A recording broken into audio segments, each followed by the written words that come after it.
welcome to another edition of Did You Know Doctor Who, as you may not know about Doctor Who. This time we're going to have a look at Arc of Infinity. I hope you enjoy. Working titles for this story were The Time of Niemann and The Time of Omega. To hide Omega's identity, he is credited as the Renegade. Colin Baker stated on Doctor Who, the Colin Baker Years video, that John Nathan Turner believed his performance was a little arc, and therefore gave him the nickname Archie.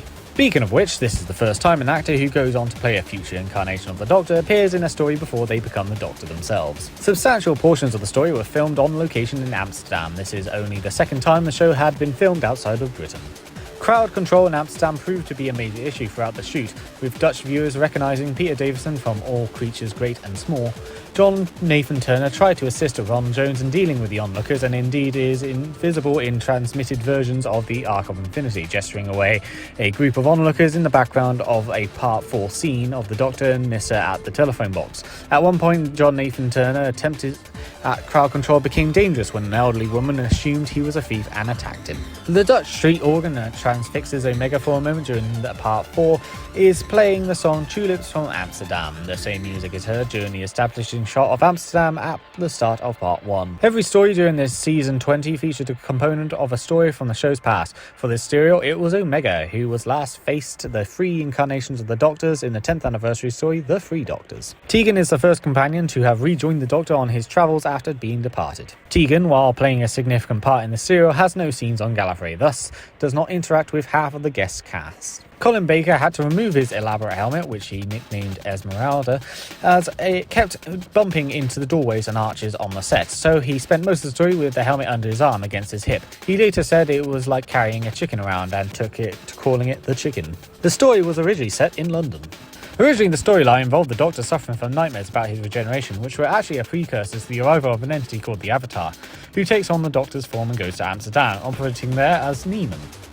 The Doctor's Avatar begins to take control of human minds, striving to create a form in which it can enable to permanently maintain its existence. The Doctor and Nyssa discover Niemann's plot when they land in the future version of Amsterdam, which is populated by robot guards called Sweepers. The elderly resistors and barbaric anarchs, realizing that history has been altered, they travel back in time to present-day Amsterdam. There, the Doctor discovers that the Time Lord regeneration is the mechanism by which the Avatar is made manifest.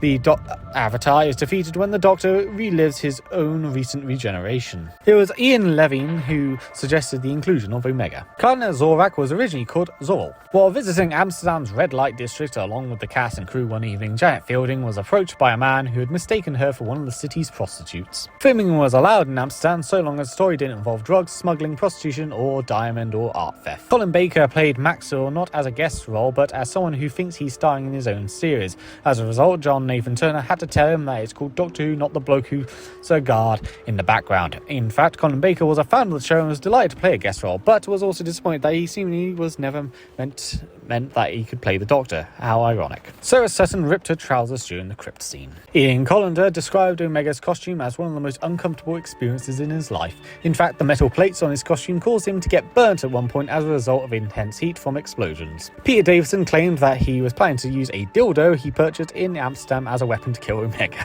but because they were running behind schedule, he didn't get the chance. Leela had been written into the script, but Louise Jameson was unavailable to reprise her role.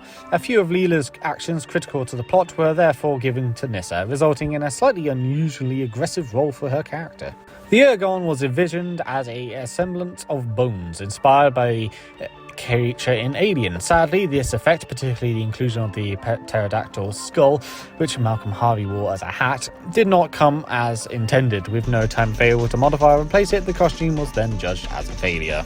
And that is it for today. I hope you enjoyed. Arc of Infinity is an okay story, all things considered. I actually quite like this one. I know a lot of people don't really like this one as much because the first Omega story, The Three Doctors, is actually much better. I do agree with that to an extent, but I think Arc of Infinity is very good, especially towards the end. I like how Omega is defeated. I like how he takes on the form of the Fifth Doctor, and the Fifth Doctor is sort of forced to kill Omega, even though Omega wills it to be. I do quite like that idea of him trying to get a new body, a new physical body, but it just doesn't work out.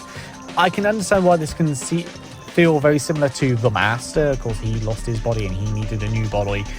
and I can understand that. I do think some of the costume designs is a bit iffy.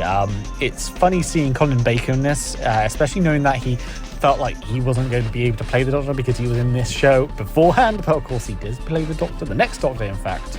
And it's quite funny seeing an actor who eventually plays the Doctor appear. Similarly, Peter Capaldi also did the same thing, and David Tennant, funnily enough. And so overall, Arc of Infinity, despite some of the minor flaws, I still quite like it. I still think it's memorable. I do prefer the original Omega costume as opposed to this one, and it's just a shame that this one is, not as good as the original Omega costume, but it's great to see Omega. I mean, I quite like Omega as a villain. It's a shame that we don't see him more often. Hope you enjoyed this edition of Did You Know Doctor Who, and I'll see you next time.